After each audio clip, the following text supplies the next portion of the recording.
And I think that a lot of it is due to our parents just allowing us to just expand and go in our directions.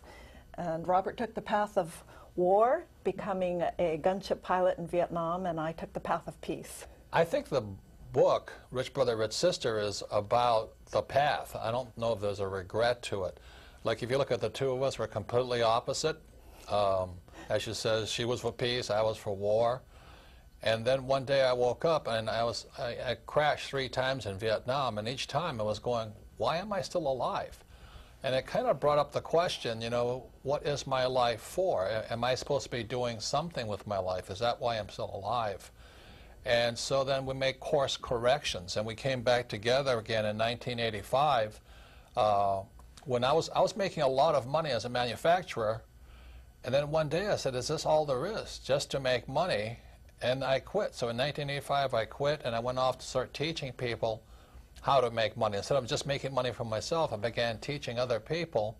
And then I ran back into Tenzin again, and now she's dressed like this. I'm going, you know, we're in our mid-30s. I go, what happened to you? And she says, what happened to me? You know, and so you would never have predicted that I would have become an author when we were in high school, and you would never have predicted that she would have become a nun in high school.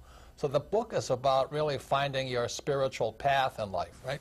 Absolutely. And it's about checking and checking all along. It's not like the decision that you make at one point and you never have to go back to it. It's constantly looking and reassessing. Like for myself, you know, I was living a simple life as a monastic, practicing meditation, low stress, and I get slammed with heart disease. And going, why did I get that when I thought I was living so well? And so it's had me look at what was I doing, and a lot of it was not paying attention to the rest of my life. And having heart disease made me look at my mortality a little differently, and also the fact that I needed to take financial responsibility for things. And this is why Robert and I collaborated with the book. She had no health insurance, and the medical bills were piling up. And as a brother, you know, I'm writing the checks, but I really believe in teaching people to fish, not giving people to, you know, just giving them money.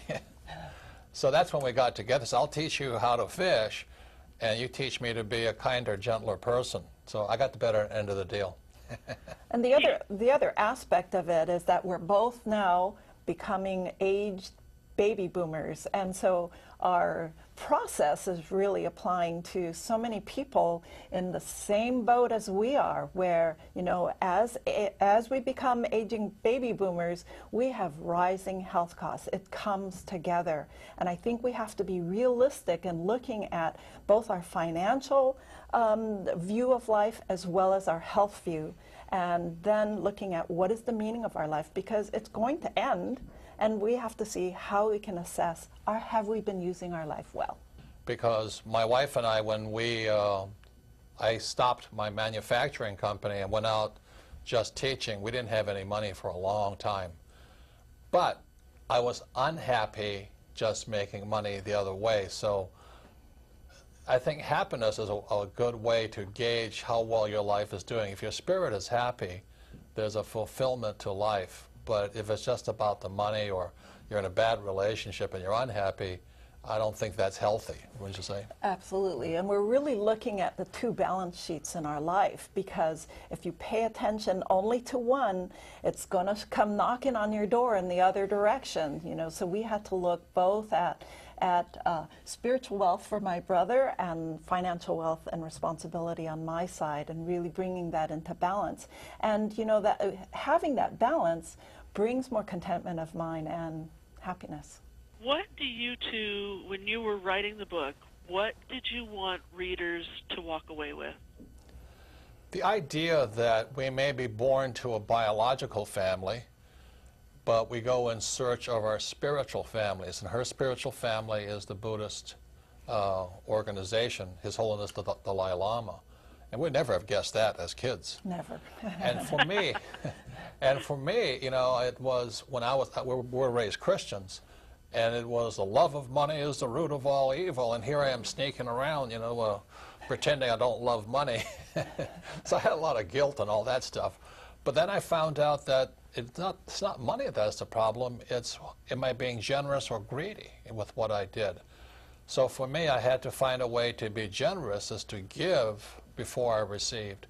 So it's quite a process, and that's what we wanted people to ask themselves the question, you know, are you living the life you were born to live? Are you fulfilling your life's purpose? Are you happy, you know, doing what you're doing? And if not, then I think the book is a kind of it's a rough road that we went through to get to where we are today. Like today I have more than enough money, more than I could ever spend. But I keep working because it's not about the money. The money is just a scorecard, but it's the work that fulfills me, and it's her work that fulfills her. Yes, my work fulfills me as well, and we need to just look at, you know, keep reassessing that need, because even though I'd explored what I wanted to, I found in a way that I was still on the treadmill, you know. It was like just going through rote actions of things, even though my life was peaceful and I was plumbing the depths of meditation and practice. You know, I still needed to infuse the sense of, am I on the cutting edge of my own life as well? And so, you know, this has really challenged me in stepping out of my safe, familiar world and looking at how I can contribute to others too. So, you know, both Robert and I have become teachers for others and teachers for ourselves, for each other, that is. Right.